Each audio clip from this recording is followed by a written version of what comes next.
the first anniversary of Y254 today, and Britannia has given us some biscuits here, and this is for you, but after the interview. Welcome, Dr. Bitange Ndemo. Thank you. It is good to have you on the set. Asante. You just came back recently from some trips around. I was in Barcelona. Barcelona? To attend they call it World Mobile Congress. This is where they share new technologies that are coming. For example, this year they had the whole bonanza was about 5G, about artificial intelligence, that people want. You begin to hear that every country is trying to shift that direction. You may ask yourself, oh, we just had 3G, we are in 4G, why 5G? The content, the amount of content that is being generated, especially through social media platforms. If you saw recently, yesterday actually, when we had the floods, people were taking videos of vehicles that are being washed, yes, and uploading. If we remained with 2G, you probably wouldn't watch it. 3G can somehow. It's okay. Yeah, it's okay. Yeah. Sorry. 3G can allow you to watch that video. 4G you can watch them fairly okay, but 5G you just put and it plays immediately. And it does that, but it's also coming with new other things because they are going to call it the Internet of Skills, because you can disseminate knowledge much more easily than you could with the current speeds that we have. Okay. Yes. Wow, this is huge, especially huge, yes. It's what is coming is really big. Yeah. Now, you were once the PS of Information and Communication. It was called like that, the ministry that time. Yes. And where do you see Kenya? Do you think that we are taking advantage of technology in good time from that time that you are the PS, and the fact that you are really exposed to technology? Do you feel that we are taking advantage of this opportunity fully? We have not fully exploited the opportunity in ICTs. I say this because during my time we were fighting to connect, to put the infrastructure, yes, connect the country to high-speed internet.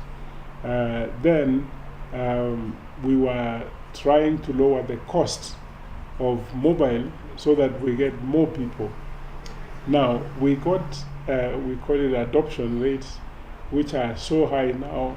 Almost everybody has a phone. Now we are worried that everybody should have a smartphone. I think 50% of Kenyans now have smartphones. 50%? Yes. Wow. What that means is that we are now at a time when we can exploit the benefits of new technologies. Okay. It is what people call globally digital transformation.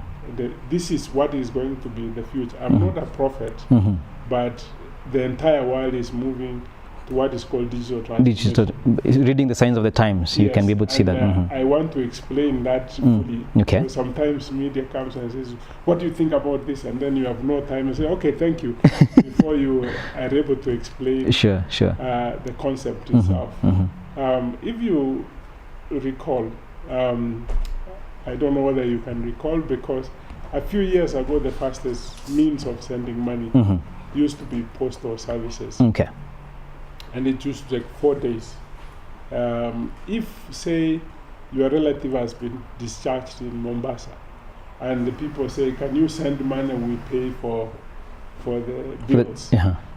You would send, it takes 4 days, and then when the money reaches there, they call back and say, we paid, but because of the 4 more days, they need more money. Whoa. That is what we call the cost of inefficiency.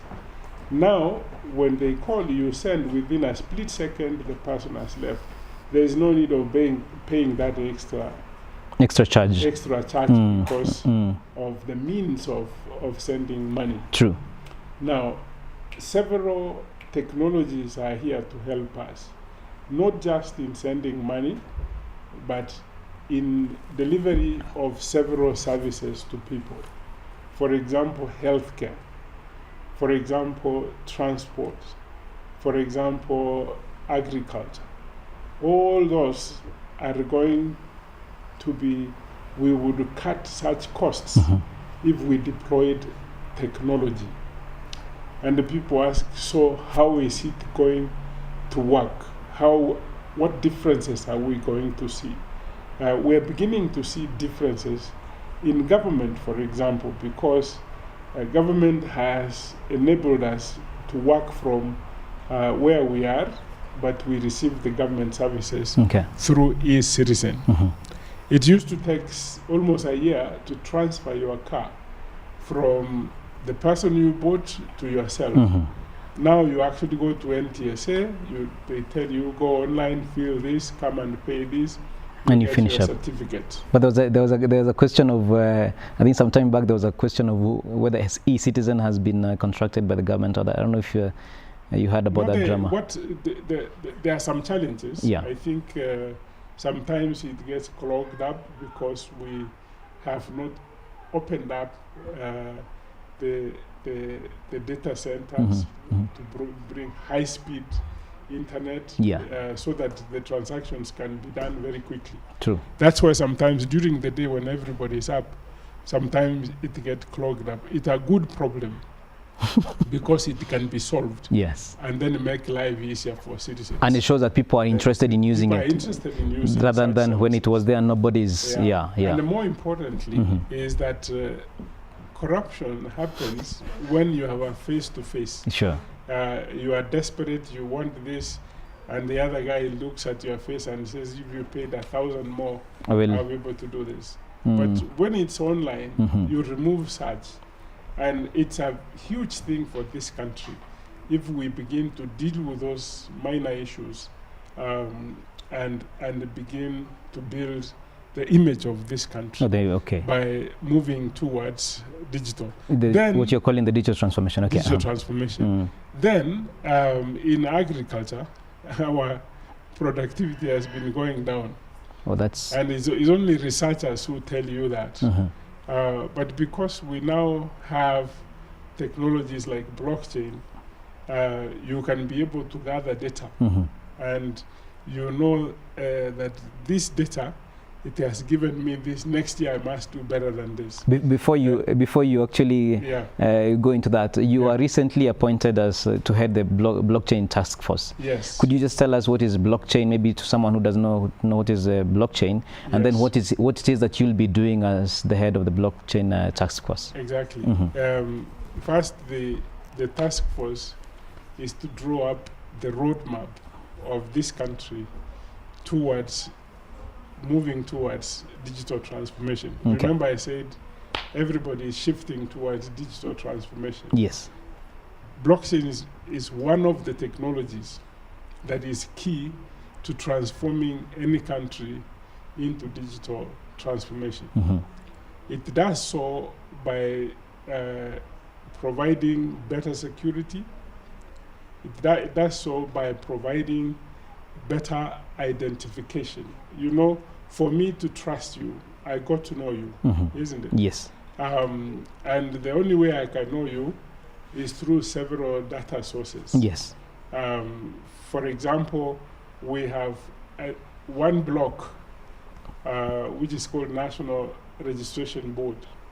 We have another block known as National Transportation Authority, NTSA.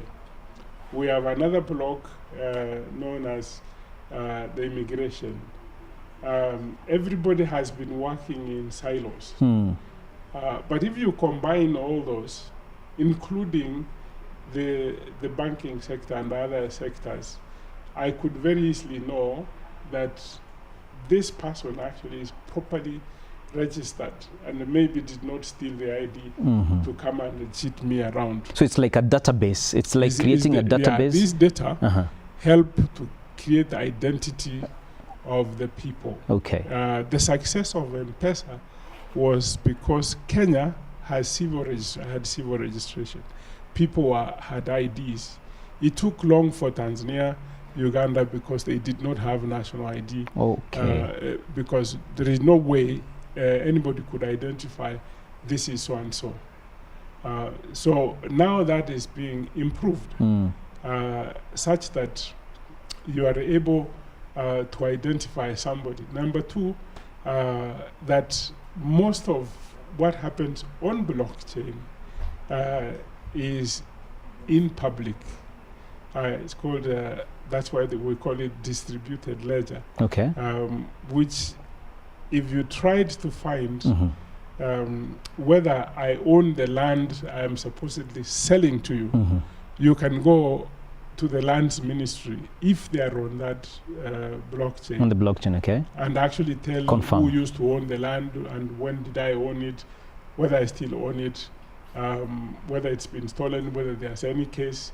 So it solves so many problems because people pay for land only to discover that the land they were selling, fake. yeah, it was fake. That's why now I was saying that it helps you to properly identify both the person and the land. Yes, and yes. the property. That's amazing. So it makes life easier for us to avoid such costs of legal and other things. So digital transformation is moving us from the area of inefficiency to more efficiencies for the country. And you know, when you have more efficiencies, you are more productive. Definitely. And the economy grows even faster. Out of greater productivity. Definitely. Yes. And now this task force, is it more that you're trying to gather information on how it can work, or are you actually implementing it? There are areas where we would need new policies. There are areas where we would need new legislation. So we want to develop this roadmap because we are not all in agreement whether this technology is okay. Of course, we have, even when we were building the undersea cable, other people were saying, who would use it?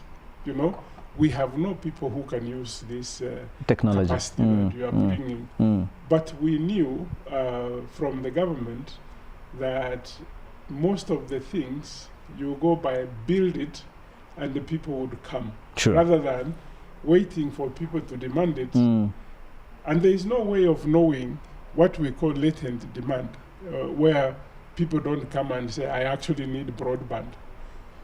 We brought it. Now everybody wants it. To be on board. Because it is there. Definitely. And it has helped. And it's going to continue to help. So you anticipate. We want to anticipate the uses of blockchain. I think it will be, in my opinion, from what if I understood well what you're explaining, I think this is a huge opportunity, and I think many people are going to make actually very good use of it. Yes. So there is there is an article that I was reading on Standard on March 13, and they were saying that actually to date technology, 52% of work in Kenya will be automated very soon, meaning more than 1 million people are going to lose their jobs to technology.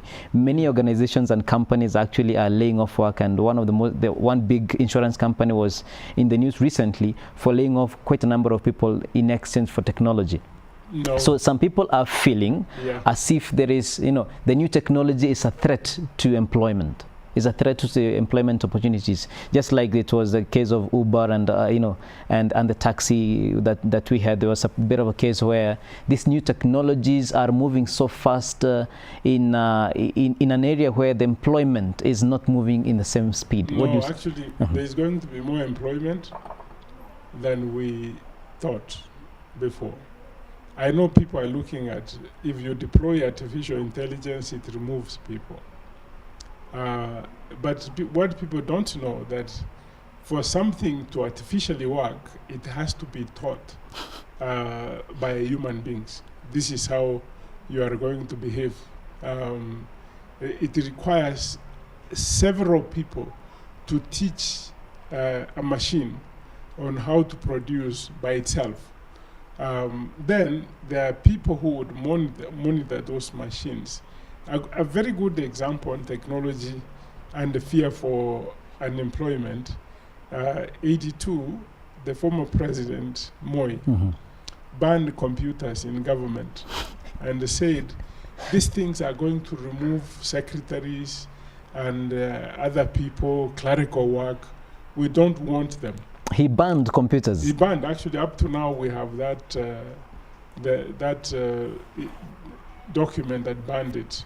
Banned the computers in the circular that banned the computers is still, you can find it in government. Interesting. But what has happened, we have had more secretaries, we have more people using computers, but we work much faster. It used to be they would type on a typewriter. When they make a mistake, you have to restart. The whole paper goes and then you start again and you make a mistake. How many times do you retype something you do on a computer because you want to do it better? Yeah. You become better at writing your letters because the computer has enabled you to do that. There are many computers. Definitely. There is going to be lots of technologies and they will generate a lot of work.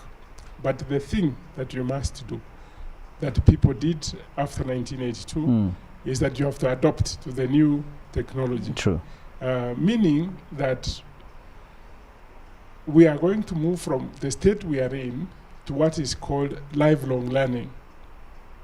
So technology just rearranges the jobs around and says, this is now too old, you have to work this way. And you must learn to work that way. So what you're saying is, what we are seeing is like what Stephen Hawking is saying, intelligence is a capacity to change. To change, and so what we are seeing here is the innate fear in human beings for change. Exactly. That the change is coming, and as usual, we are a bit resistant to it. And so what we must begin to do is to look at the way we teach.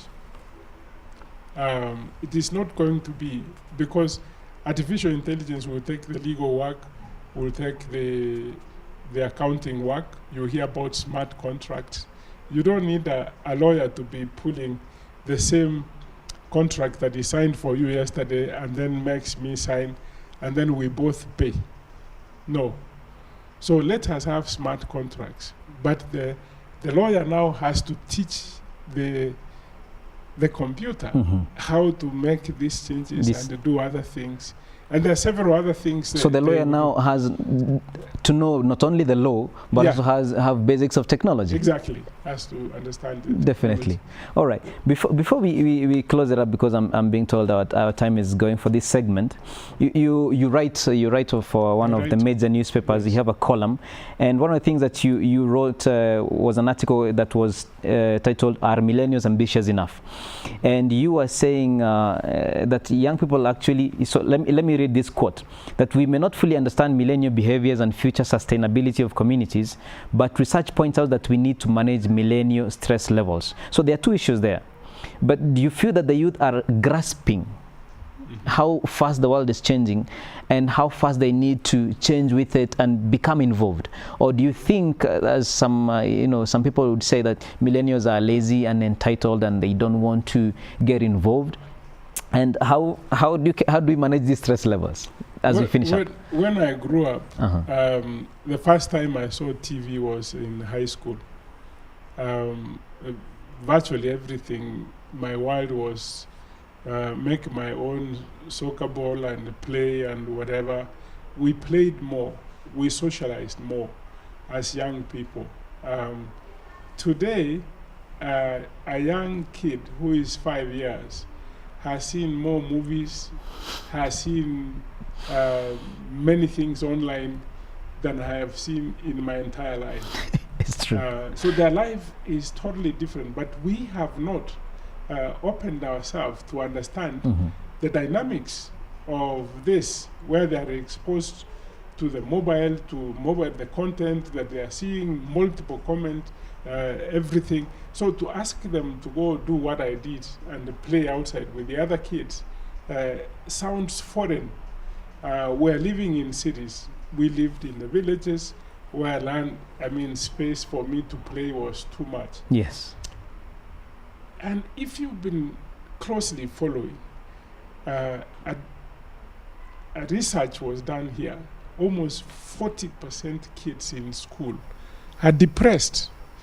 We never had such when we grew up a child being depressed. There was no way of being depressed when the land was there for you to run and play with the others, socialize and do whatever. So there have been changes, but we have not changed. We need to understand this and begin to say we must help our kids to understand how to socialize. You know, for us to talk to a lady, you had to physically go and say, I like you. Here now, you send an SMS and say, I like you, whatever. So you play it safe. You have not seen the person, you don't know the behaviors of this other person. So it's a totally different world. And I actually sympathize with them, with the millennials, that they missed all this that we had. And we must create an environment where they could socialize, where they could behave like normal, because it's abnormal for a kid. 2 years already, parents are giving them a tablet to watch things, so they get addicted. We never had stuff addictions like when we were very young. So what you're saying is, as we finish this segment, is that there is a challenge between the virtual reality and the concrete reality, if you can say. Exactly. And this is the challenge that millennials are facing. They are going through a serious problem, but we are not there to help them. We keep on complaining, these people feel entitled, whatnot, but we need to talk to them. We need to take them to the real world and say, this is your cousin, this is your brother.